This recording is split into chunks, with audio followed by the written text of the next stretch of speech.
So I got a little project that I'm working on. I was asked, can you make a bee? And I said, yeah, sure. So gave me the specifications for it, and it is a little over 22 inches tall, almost 13 inches wide, and just over 2 inches as far as the width of the bee. Now, they didn't want it in plywood, but I thought, well, I need to have a template. So I projected it onto a piece of plywood and I cut it out. Well, on my first go around, the blade was way too thin, so it began to walk all over the place. So I took that bee and made a pattern for this bee, and that now I've got a pattern. So I transferred that onto a piece of 2x and began to cut it out. Well, it broke apart. It was way too old. So then I took it and transferred it onto a piece of 1x, and it did better, but there were some pieces that kind of broke out. So as you can see, I'm on my third go around here. I'm gonna take this, use it as a pattern, create a line, then I'm gonna follow it with the jigsaw.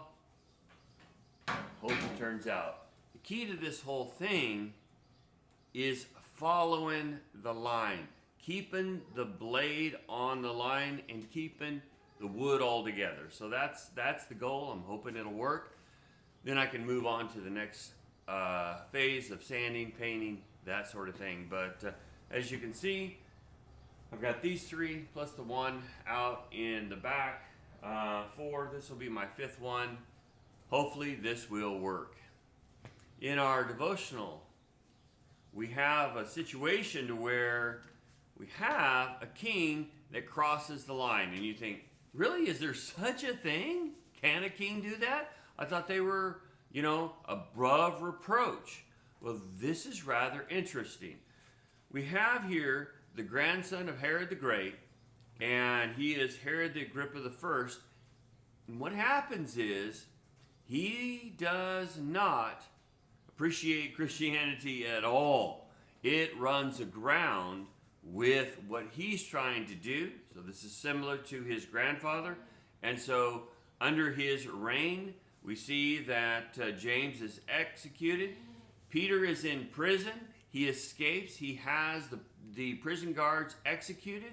And you would think with all this atrocity that God's going to reach out and take care of him. But that's not what does it. Now take a look at our verse this morning in Acts 12, 21 through 23. And upon a said day, Herod, arrayed in royal apparel, sat upon his throne, and made an oration unto them.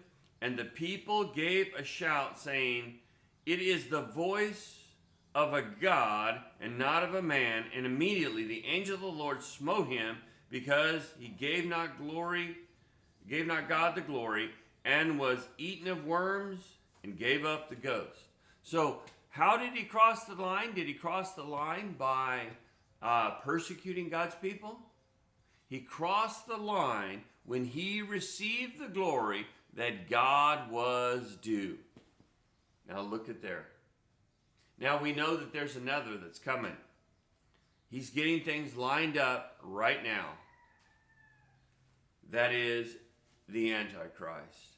And when he crosses the line, then God is going to come up on the scene and everything's going to change. This is what he has wanted from the very beginning. And when he does it, he will receive the wrath of God. So, crossing the line. Yes, it may mess up my letter, but I get another chance. Here, this individual crossed the line, and that was it. What is that line? We live in a world today where people do very much as they please. They pay no attention, no mind to God. What about us? How many times have we done that? How many times have we became self-absorbed and done that same thing? I've had to do a lot of soul searching this week, and it's been rough. Been real rough. But I'm thankful that God forgives. I'm thankful that He restores. I'm thankful that He gives another chance. And just as I get another opportunity here, God has given me other opportunities to try to get my life in line with His. Hope that's your goal. May God bless you. Thank you so much.